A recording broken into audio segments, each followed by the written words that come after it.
Hello everyone, thanks for checking out this video and my channel. If you are coming from the Outback Cooking channel and you've watched what I call the theatrical version of this video, then what you're going to find here is my director's cut featuring additional footage and commentary by me. The director's cut has everything you're going to find in the main version, but what I really wanted that video to focus on was Jared and Lane and Braden and their experience out here elk hunting. What you're going to see in the director's cut is the additional layer of what my experience was like making this film. So if you've ever been curious what it might be like being a videographer filming a backcountry elk hunt like this, hopefully I can paint you a little bit of a picture of that in this director's cut. As I mentioned, if you'd like to watch the theatrical version of this video without my commentary and footage, you can find that video on the Outback Cooking Company's YouTube channel. And if you're coming from the theatrical version to watch my director's cut, I just want to say thank you for being interested enough to come over and check it out. This was without a doubt the hardest physical challenge I have ever undertaken as a filmmaker.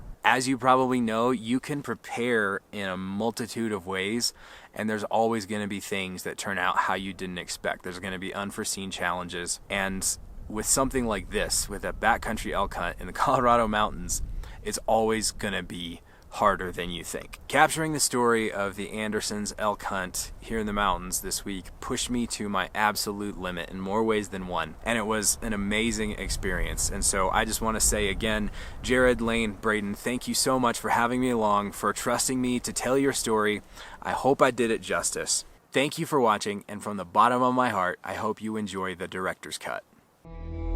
When my friend Jared asked me to join him and his sons Lane and Braden to film their elk hunt in the San Juan Mountains, I knew the undertaking would be a challenging one. I didn't know that it would alter the course of my own life.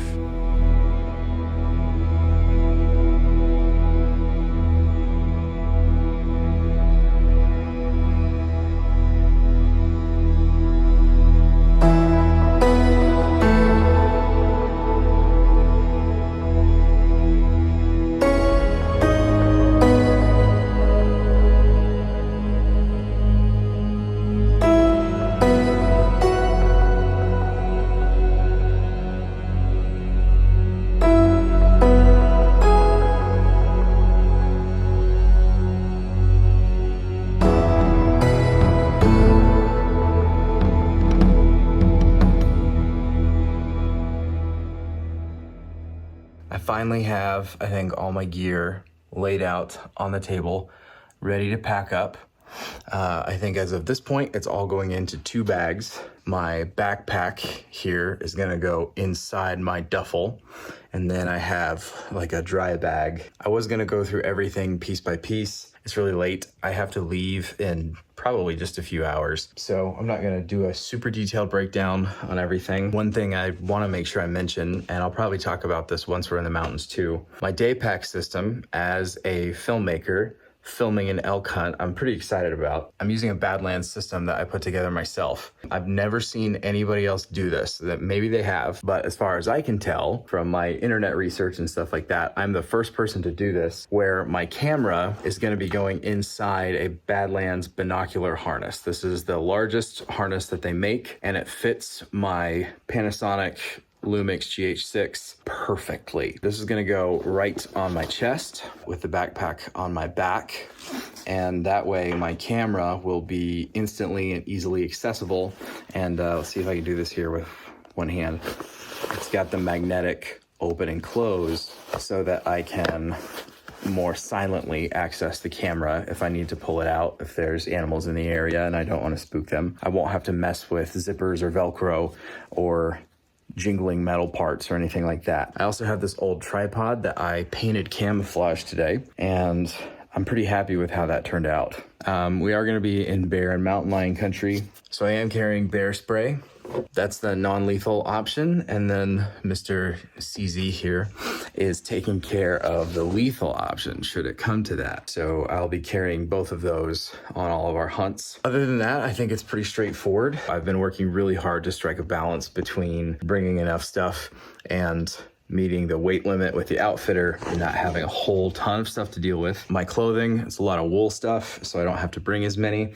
4 pairs of wool socks, 4 pairs of wool boxer briefs, wool gloves, wool liners, You can't see a whole lot of it right now, but all my camo is gonna be Origin. As far as power goes, I thought about doing solar, but I didn't really wanna mess with that, especially because we could be having a lot of cloudy weather. I don't wanna rely on that necessarily. So the trusty Rock Pals 300 watt is coming with me. Weighs a lot, like a little over 12 pounds, which cuts a lot out of my weight, but I'm the filmmaker, so that's just something I have to take into consideration. And I have 7 total batteries, 1 in the camera and then 6 other batteries.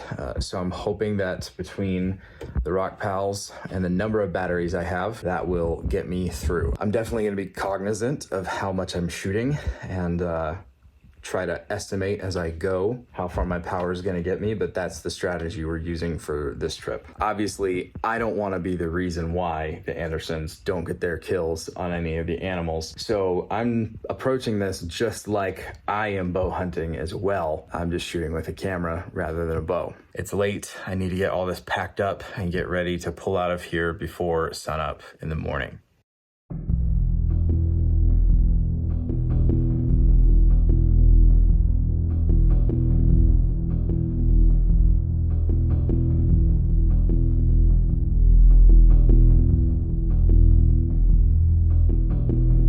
It's 4:45 a.m. on Thursday the 14th. I'm about to load all my stuff in the truck. It's always a little bit of nerves around this point, especially for something this big, because this is the point where you can't prepare anymore and you have to see how all your preparation pays off. I met up with the guys in Denver, where we stopped by an archery shop to make sure the bows were tuned up. Then we headed southwest to the unit where our hunt would be taking place in the San Juans.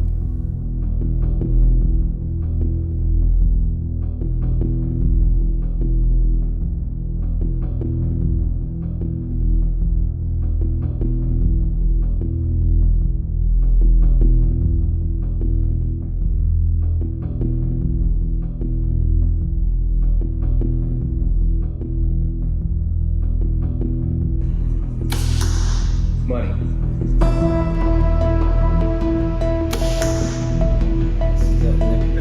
Gold. Nice coffee. The only way I'm going to get a nice coffee in 5 days is if I put my warm coffee outside. Yeah, let it sit overnight. Yeah, let it freeze overnight. Jared had contacted me several months before the hunt would happen in September. I spent that time preparing. I ran and lifted weights to prepare for the physical effort of hiking in the mountains, and spent days going over every detail of the gear I would need. A lot of work went into ensuring that my camera system would be light, fast, and silent as possible. I prepared for the trip as if I was hunting as well, the only difference being that it was a camera in my hands rather than a bow. Archery hunting for elk is all about proximity and silence. I didn't want my presence to be a potential reason for a hunt failing, so I did my best to cover every detail. Chris, one of the guides for Fraser Outfitters, graciously shared his cabin with us the first night. We'd meet the other outfitters who would be taking us to base camp the following morning. Chris took the time to go over maps of the area with us and give us an idea of what was to come.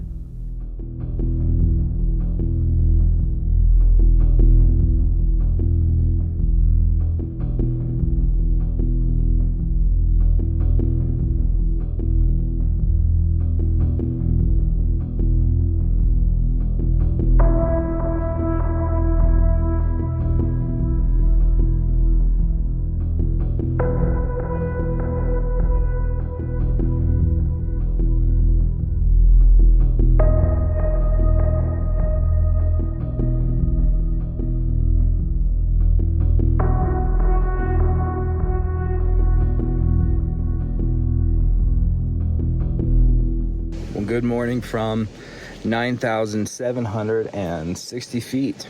We made it up to the outfitter last night and stayed in a cabin up here, which was nice because our initial plan was to stay in tents, and it was cold and raining all night long. Rained pretty heavily all night. It's very muddy. It's still drizzling right now. Some of my stuff is in a dry bag, but my other bag that's gonna get packed up is not waterproof.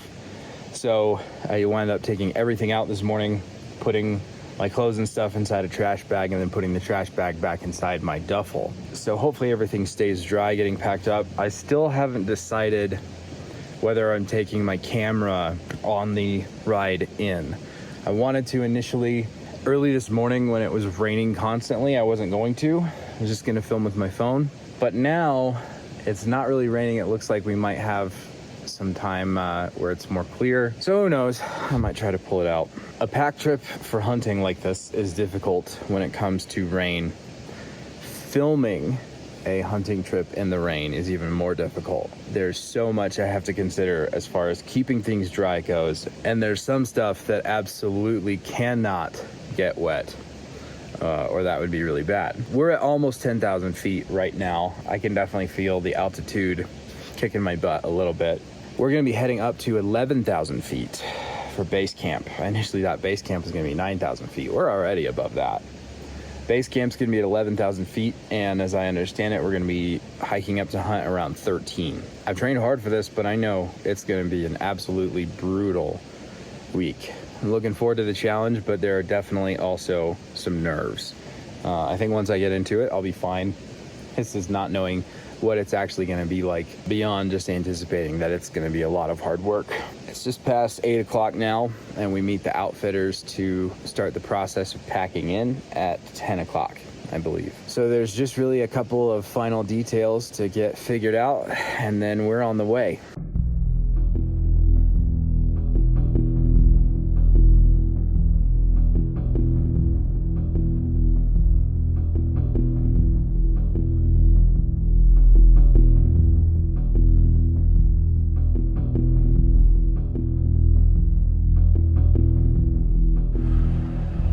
The next morning arrived rainy and cold, with foreboding clouds churning over the peaks that loomed above the cabins. The anticipation in the air was palpable as we saddled up and headed for the trail. I felt adrenaline coursing through me, knowing that the adventure I'd been preparing for months was now truly beginning, as 3 bow hunters and a filmmaker headed into the mountains.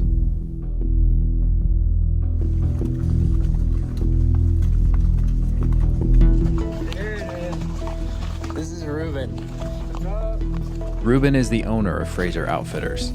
He and several other guides helped us on the pack trip to base camp, but our hunt was semi-guided, meaning that other than our camp cook, for the most part, we'd be on our own.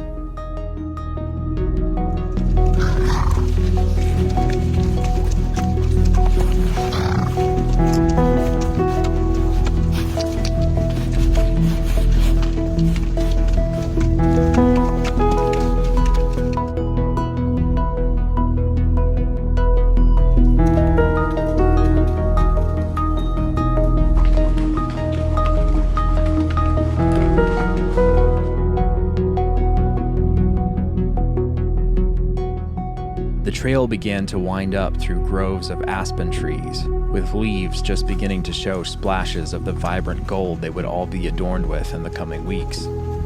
As we began to ascend into the high country, I could see a storm chasing us up the valley. It wouldn't be long before the freezing rain would catch up to us. Although cold and wet, it was one of the most beautiful rides I've ever been on.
rode through the clouds and rain to our base camp at 11,000 feet. Only stopping long enough to unload our gear and settle in, it didn't take us long before we were climbing up the side of the valley to truly begin the hunt. This is a great experience, and there's no way to wrap up everything that spending time in the outdoors means and brings to us as a family and anybody that's doing it. It's a lifetime process. So many lessons to be learned. Think about God's creation and time where you're not distracted. For God to speak to you just about anything and everything. Just some peace, you know what I mean? Some peacefulness.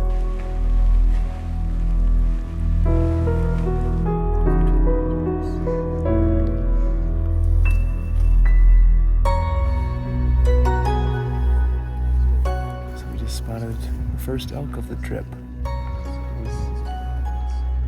Counted about 40. Can't quite tell the bulls or anything, but looks like a good size herd, and kind of getting our plan for the morning to maybe go up there, so that's exciting.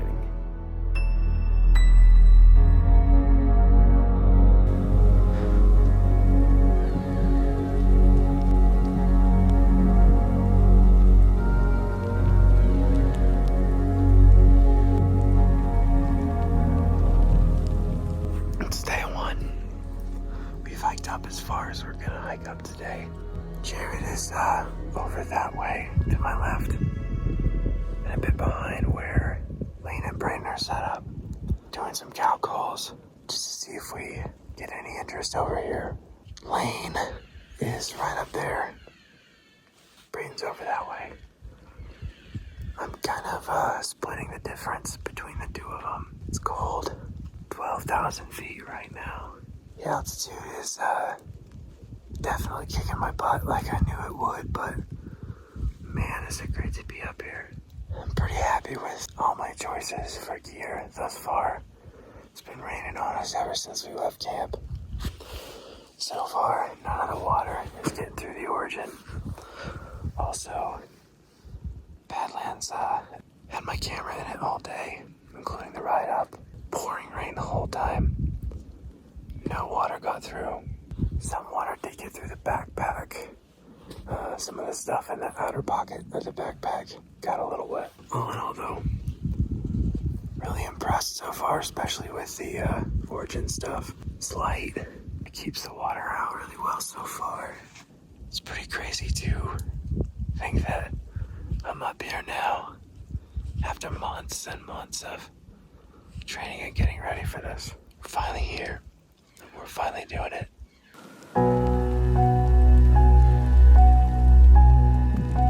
The first afternoon was laced with a feeling of haunting stillness. The pattering raindrops and Jared's cow calls were the only thing breaking the silence. Even though we didn't see much of anything, we did hear the first bull of the trip bugle back to us. That was an incredible thing to experience in the wild for the first time.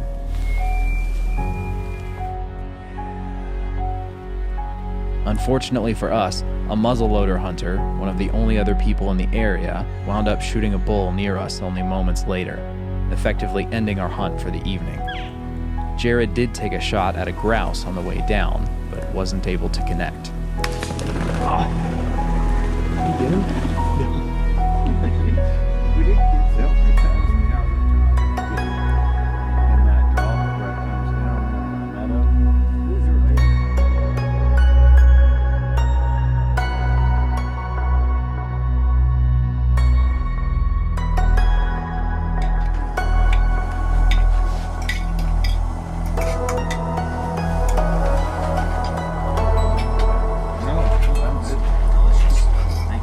Okay, Lane. Day one, we climbed. And we sat, and we called. And we had some action. Elk bugled back. Day one, we heard something bugle back. It's more than we thought we'd see. Yeah, that was pretty cool. That was awesome. Yeah. Here's Jared. Hey, how's it going, Jared? Cold. We're just talking about day one. Turned up some Jambalaya, yeah. You called up a storm, had a little conversation with one. Yeah, we talked to one tonight. We're bugling an elk for a bit, and then a hunter that was actually not that far away from us shot one with a muzzle loader, and I think that kind of shut down anything we were doing. It is chilly. It's a little chilly. It's a little wet out. Yeah, it's wet. Just cupcakes. Very wet. It's a bit of an ordeal to get them peeled. Is it? Yep. Yeah, they're stuck in there. Just the paper's stuck. Is it edible paper? No, just eat it. No.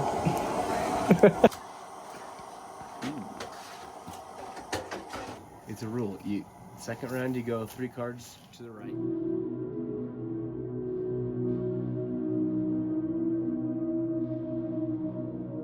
Do you remember the first time your dad took you hunting? Probably deer hunting down at the river was the first actual hunt that I went on with Dad. I can't say I remember it exactly, but I know that it was down there. I don't know, the first deer that I got was probably the smallest deer you could ever find at the river, but I think that was probably one of the first times that I went hunting with him. Got a little small deer, but it was fun. It was a good time.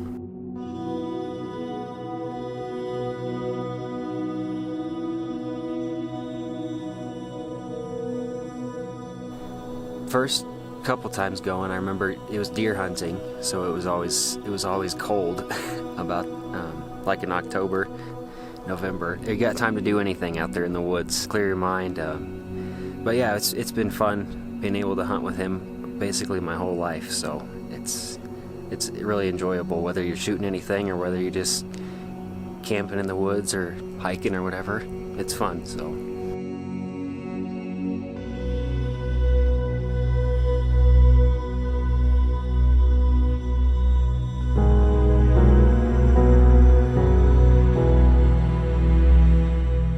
I wouldn't say it's much different from now. Obviously, we're all older and a little wiser, and continue to get better at hunting. But I think that he was a pretty good hunter back then and still is today.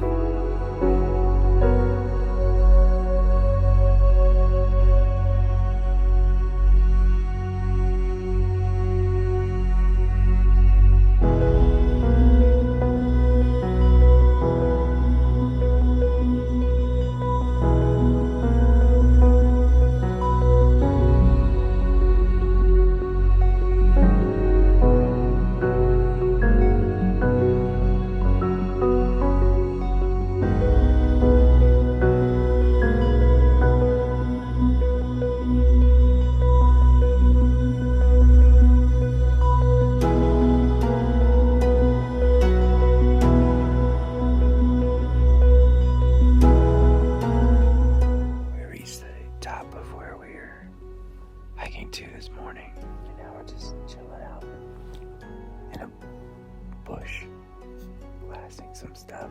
Brayden, did you spot any down there? Two. That's all I need. That's all. Two giant balls.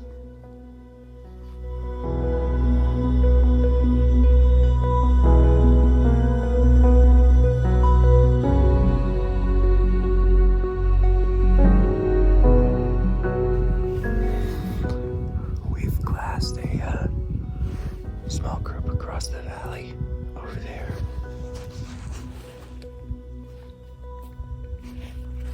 All 3 guys have done some cow calling off and on. No responses yet. We're gonna be over on this side all day though. So we're trying to play it really slow, really cautious, not spook the elk at all. This whole filming like a hunter, trying to very stealthily backpack is challenging to say the least. It's a fun challenge, but it's a lot of pressure for me because I feel the pressure of potentially not getting the shot. And equally, just as much, I feel the pressure of being the reason they don't get the shot. I'm kind of trying to constantly balance that in my head.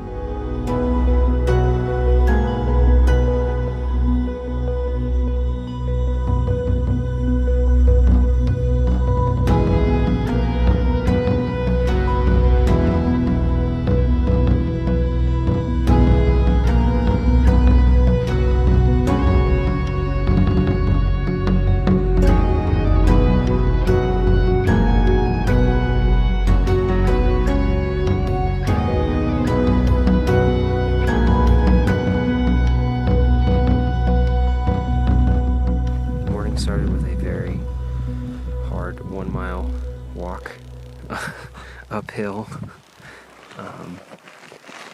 Started out very cold, but it's nice now. 50 degrees, sunny.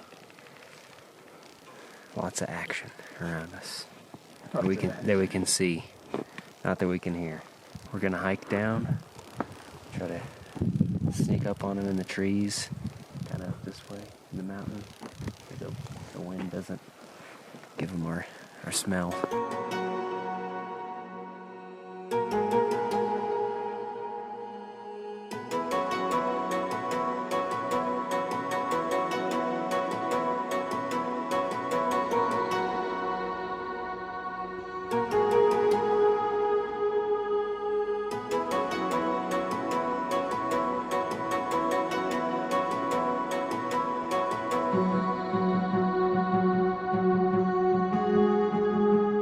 What has it meant for you to be able to go on this trip with Lane and Braden? I can't bring everybody all the time, so it's just a good time. You know, they're older and they just appreciate it differently now than when they were probably smaller, so it's a good time just to be next to them while they're soaking it all in, soaking God's creation in, and they can express their grown up things to me, so that's kind of nice.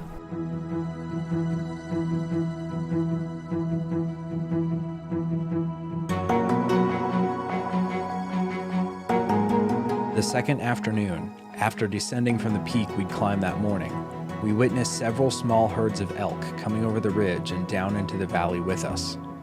We didn't manage to get close that afternoon, but it was still amazing to see them. Seeing elk in the wild like that is vastly different than seeing them in a mountain town or a drive-through park. In the wild, they are incredibly alert and cautious. Their keen eyesight, sharp sense of smell, and fantastic hearing can make them nearly impossible to get close to. Everything has to be right. It only takes the smallest mistake to ruin an entire day of effort.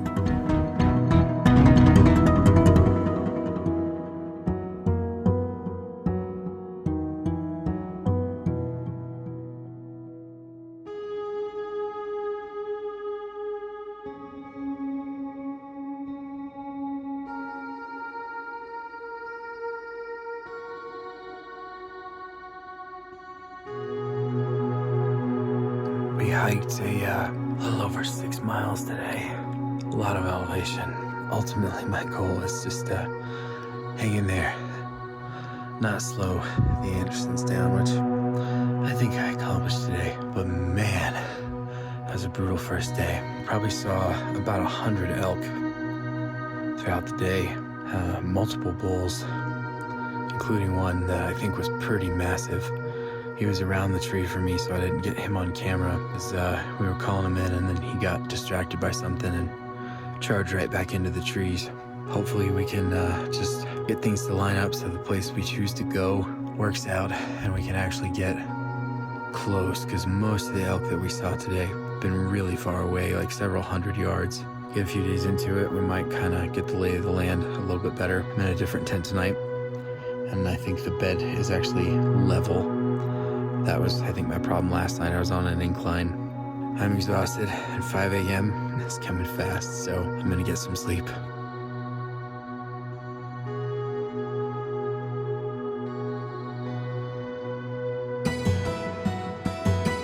The morning of day 3, we headed out before dawn in a different direction. It was a very active morning. Bulls were bugling all around us, and we could see some of them standing on rocky outcroppings, declaring their dominance over the valley below. We also spotted this track from a large black bear in the area. Rumor had it he weighs over 600 pounds. One thing that didn't really get mentioned in the theatrical version is that while Lane and Braden were there with elk tags, Jared was there with a bear tag. We never intentionally hunted bear while we were there, though. I could tell Jared cared a lot more about calling and guiding for his sons. He wanted to do everything he possibly could to make sure they were successful.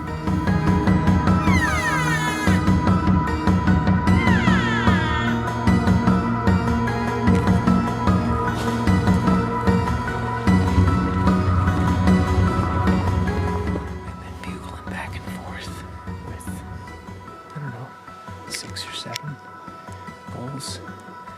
We crossed over some rocks in the stream. We're gonna go hike up a mountain. Try to find us a bull. We're going up there. Up there. It doesn't look steep, but it is. I think it looks steep. Well, it looks steeper. Yeah, it is steeper than it looks. That's what it is. I'm basically pointing my camera straight up right now.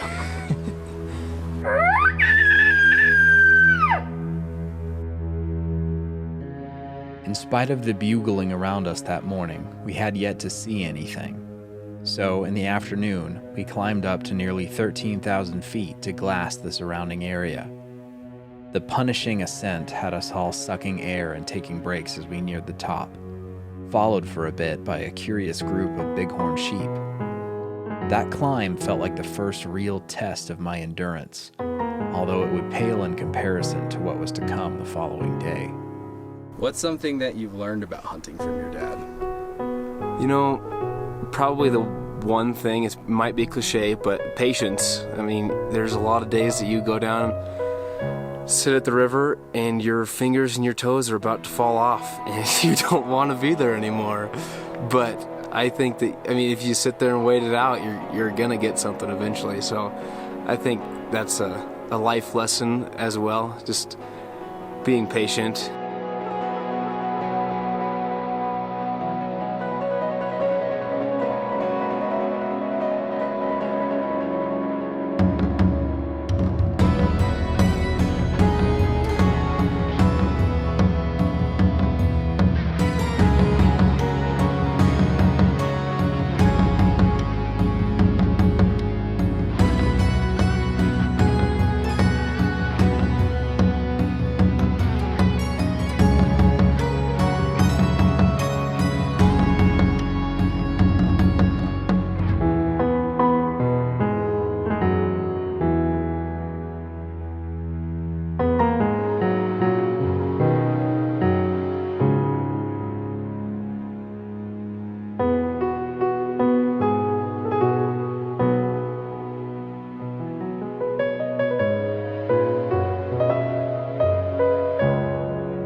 It must be high elevation because I'm running out of gas.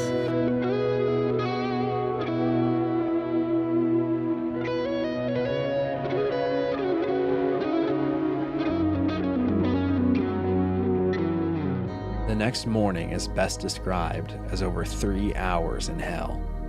Getting in position for where we wanted to be when the sun rose required us to climb over 1,000 feet straight up a ravine, which seemed designed to make anyone who dared to climb it miserable. It was a jagged mess of rock slides, massive deadfalls, clinging vines, and stinging brambles everywhere. The incline was brutally punishing, and we did it in total darkness. I only managed to film a few shots on the way up, mainly because I wanted there to be some record of how dark and miserable that climb was. Yeah, I'm really tired, Joe. My boots are heavy.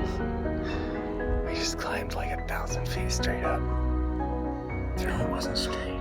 It was over some log. I was gonna say, through ropes. Oh my gosh, that was a really Vines, sand. That was miserable. Oh my goodness.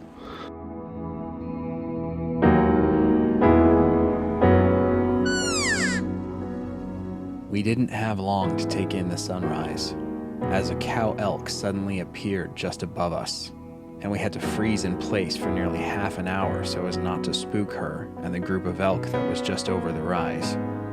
We succeeded in not busting the group, but they moved away regardless.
It's day 4.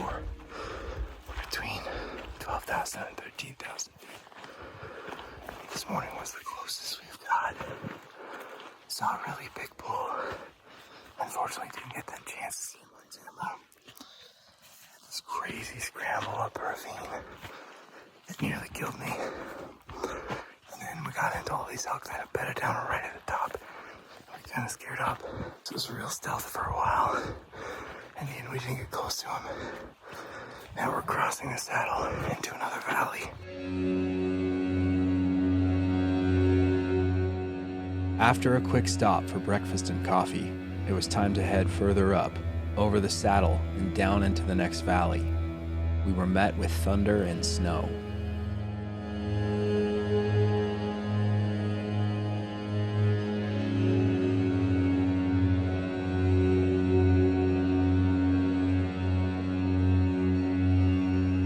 Another round of fun news. We are at 12,000 feet, way up from base camp, and we're about to get caught in the rain. You can kind of hear the thunder. It's off that way. You can already see it. Over there to the east, it's clear. It's coming in from the west, and I'm pretty sure I can already see the rain curtain. It's cold, and I have a feeling that we are about to get wet.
Archery hunting elk is extremely difficult. At the end of the day, like, it's a group effort. And yeah, somebody has to do the shooting. Somebody got to do the calling. Somebody's got to do the video and the sitting and the other calling, and everybody has to be ready.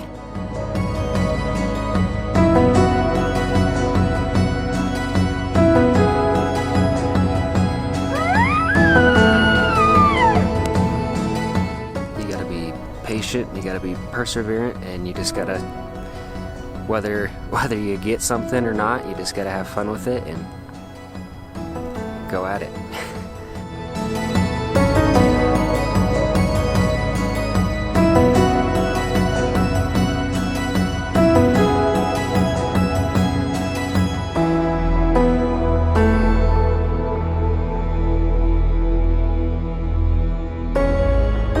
When the snow cleared up, we crossed the valley and climbed a short distance up the opposite side. It was the middle of the afternoon at this point.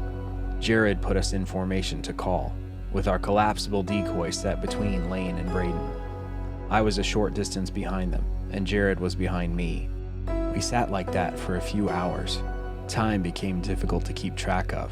My eyes grew heavy from the effort of the morning, and I managed to almost fall asleep a few times despite being wet, cold, and sitting on a steep incline. Suddenly, after hours of nothing, everything happened all at once. The bull appeared out of nowhere, drawn by Jared's calls. He spotted our decoy and moved in, presenting Braden with an opportunity. Braden's shot is perfect. The elk goes down immediately. His second arrow is a precaution to ensure a humane kill, but not really necessary. His first arrow struck true. The bull expires within minutes, only a few hundred feet away. It's the ideal situation for an archery hunter. A perfectly placed shot, followed by a swift and clean death. Braden just got his elk. He's down. Super clean shot. Perfect scenario. Called him into the decoy. Looks like a really good shot. The bull's still moving, but it's only about 50 yards away, and I don't think it's gonna get far. Excellent shot by Braden. It's hard to describe what being there was like in that moment. The best way I can define it would be profound. The moments following the kill are quiet and contemplative. A respectful hunter feels an overwhelming surge of emotions following a kill, from happiness to heartbreak and everything in between. It won't make sense to everyone, but people like the Andersons love the animals they hunt. They don't see hunting and respect for life as mutually exclusive. Rather, it's an acknowledgement that beauty and hardship often walk hand in hand, that most all food requires an exchange of life from something somewhere, that buying meat from a supermarket distances you from the animal, and that distance isn't always a good thing. When we hunt, we learn about the animals. We get to know them and their habitat. We know what they eat and how they lived. The weight that comes from taking their life is felt, sat with, and accepted. Braden got his bull. Super happy for him. It was an amazing shot. Very humane. And wow. Now I am headed back down to camp to get Brendan, who will help the guys who are field dressing the elk pack it out. It all happened so fast. I'm kicking myself for not making double sure the camera was recording, because as a result of that, it started recording like a second after I wanted it to. It is what it is. I'm just happy I got to be there with the guys and see Braden get his elk, because wow, that was a lot of patience, a lot of hard work over the past 3.5 days, a lot of miles, a lot of pain and suffering, all just paid off in that moment. Witnessing Braden get his bull, his emotion, his respect, his skill, awakened something inside me. I began to realize that I wanted to be a part of this way of life that I had come to observe. I found myself wishing I'd been there with a bow in hand instead of my camera. I'd done some hunting when I was younger, but not very much as an adult. I hadn't shot a bow in years. I didn't even own one. But in that moment, it was as if a part of my purpose in this world had been revealed to me, and I began to suspect that I wouldn't be coming down from these mountains the same as when I came up. It's Tuesday right now, the 5th day of the elk hunt, and I figured now is as good a time as any to show you around my 5-star accommodations here at elk camp. I bunked with Jared the first night and got my own tent on the second night, and I've been in here ever since. It's nice to have my own space to keep my camera gear spread out and organized so I can charge, grab fresh batteries, all that good stuff, kind of keep things ready to go out. Over here in this corner, we have tripods, extra batteries, mic, extra ammo, all that good stuff. In this corner is clothes and packs, my bino pack for the camera, and my backpack with all my supplies for the day hunts. And over here we have sleeping quarters, my cot and sleeping bag, and over here is my power station, which is currently charging a couple of my batteries. This is my dry bag, which is kind of doubling as a doormat, because if you couldn't tell, this is after I swept the tent out. It gets really dirty in here. Everything about elk camp is dirty. You just got to get used to living in dirt, sticks, pine needles, all that stuff. It's just part of the experience. And that's pretty much it. Home sweet home. I know coincidences happen, but I don't always believe in them. When my dad was in high school, he had a horse named Sonny that he absolutely loved. I grew up hearing stories about Sonny, what a good horse he was, how Dad used him for hunting. So imagine how strange and special it was to find out that the horse I would be riding on this trip also happened to be named Sonny. This is Sonny. Sonny was my horse on the way in. You never know. Might be my horse on the way out. Ruben told me when he set me up with him for the way in, he said, Sonny's my guy. He's the one that Ruben's wife and kids have rode. So he says, take care of Sonny, and Sonny will take care of you.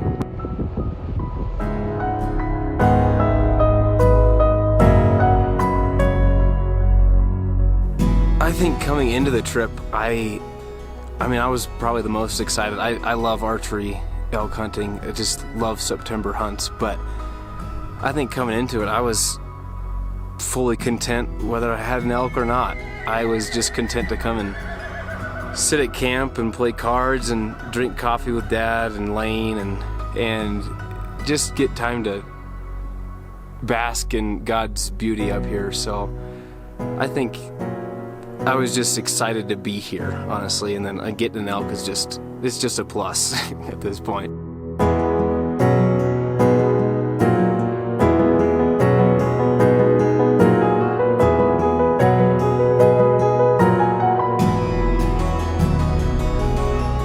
After field dressing Braden's elk and handing it off to the outfitters the next day, the focus turns solely to filling Lane's tag. From the valley floor, Braden spots a herd of elk near the top of the tree line. He stays behind to watch and communicate with us via radio. The other three of us begin to climb again. Even though we are all exhausted and beat up, Lane's determination is unwavering.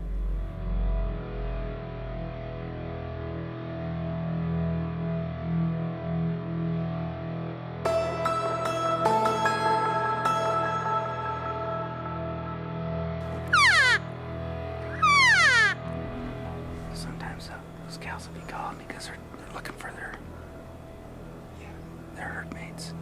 And if they meander off, they get lost. So they just shoot out a call. Try to keep together. Where's your calf call? You got that? Huh? You got the little calf call? No. I think Braden has it.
After reaching the tree line, we begin pursuing the elk across the mountain as flurries of snow and wind sweep across to greet us.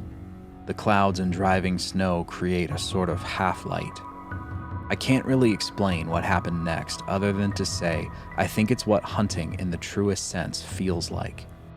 We stopped talking almost completely, the three of us moving in perfect sync, swept up by the majesty around us and the thrill of the hunt into a moment of transcendence, unlike almost anything I've ever felt.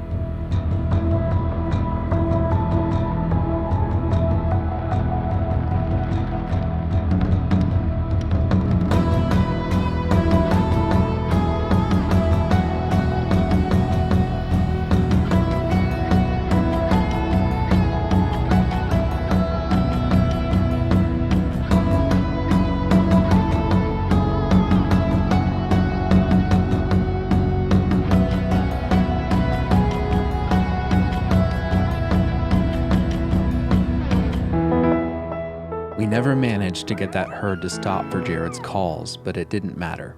We all knew we'd experienced one of those moments of true beauty that only come around a handful of times. What has it meant for you to have your dad on this trip with you? It's meant a lot. I mean, he's kept me, you know, if you get frustrated about not shooting something, he's there to remind you that it's not always going to end with a kill. So he's just there to kind of keep you going, whether you're in the woods in the dark or whether it's getting you up in the morning. It's been good to have him here. What's something of your dad that you would like to carry through to your kids? Even something as simple as just, you know, making sure you're praying while you're at camp, or you're doing, whether you're hiking or camping, you're doing it all for God, and he's passed that on to us very well, I think. So that'd be something I'd pass on to my kids one day, I hope.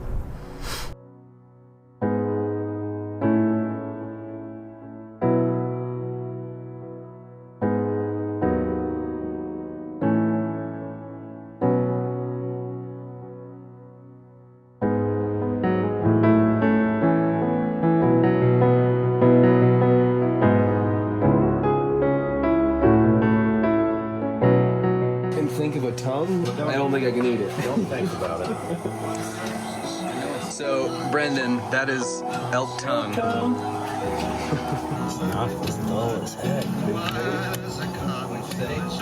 My knife's dull. All right, Braden. That's some elk tongue, Joe. We just put it all in. Whole thing. Get past the texture, you'll be alright. Don't say it's a texture. I cut all the taste buds off, alright? All right, who's going next? Lane? It tastes fine. That's a big piece. Oh man, he just throws it in. He's really like a steak. Just don't think about what you're eating. Elk tongue, one bite. Everybody knows the rule.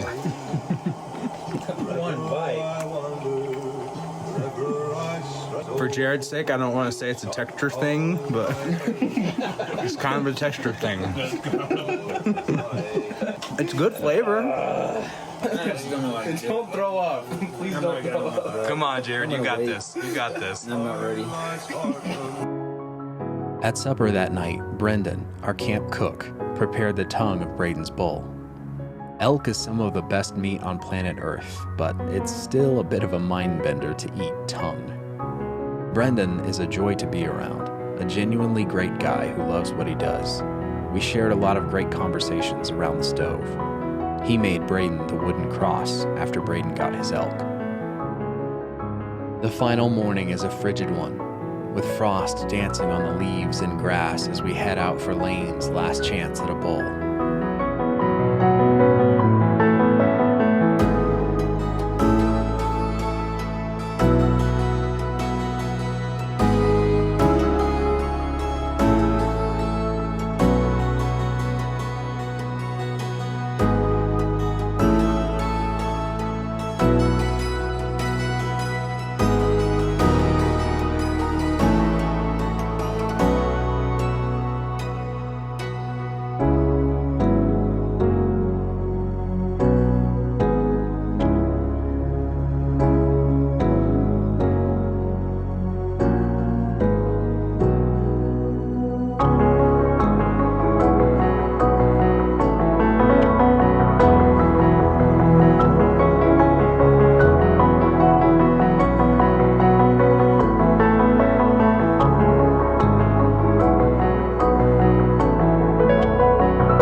Though we got close to a cow, her calf, and a small spiked bull, we weren't able to find another bull that morning. I didn't have the heart to film Lane much as we wrapped up the hunt. His disappointment in coming up short was heavy. We were all feeling it. We hunted up to the last moment, hoping against hope that we'd see something. But as every hunter knows, you can do everything right, hunt your hardest, and still not see a thing. It happens quite a bit. The success rate for archery hunting elk in the western states is around 0 to 14%. Lane hunted his heart out, displaying grit and determination that most people just don't have. Even though he ended the trip without an elk, Lane is a winner in my book. Most people I know would have tapped out after the first day.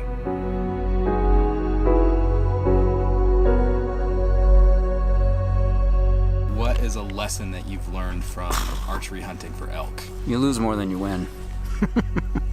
Patience, perseverance, those are two things, I guess.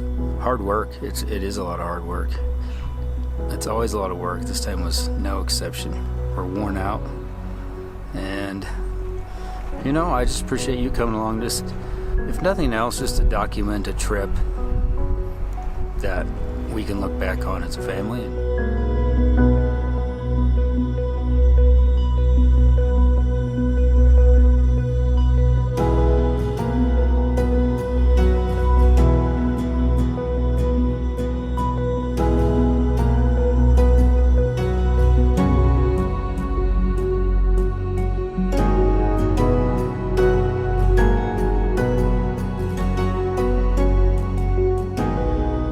More than just hunting, I would just say it's so important that we have wilderness and outdoor areas for us to spend time in.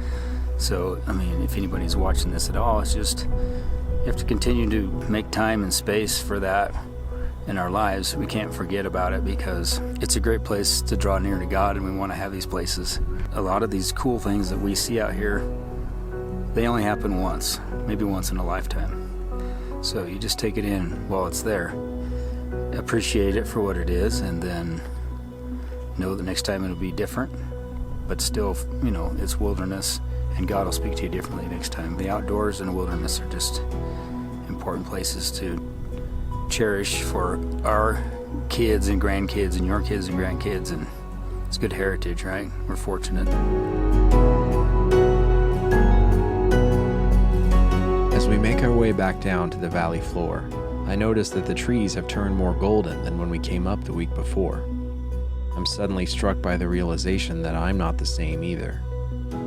The months of preparation and the things I experienced in the mountains have changed who I am as a person and awakened in me a passion for hunting I never knew was there before.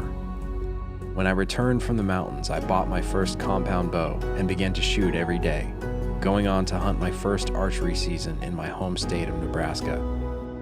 3 bow hunters went into the mountains that week, but 4 came out.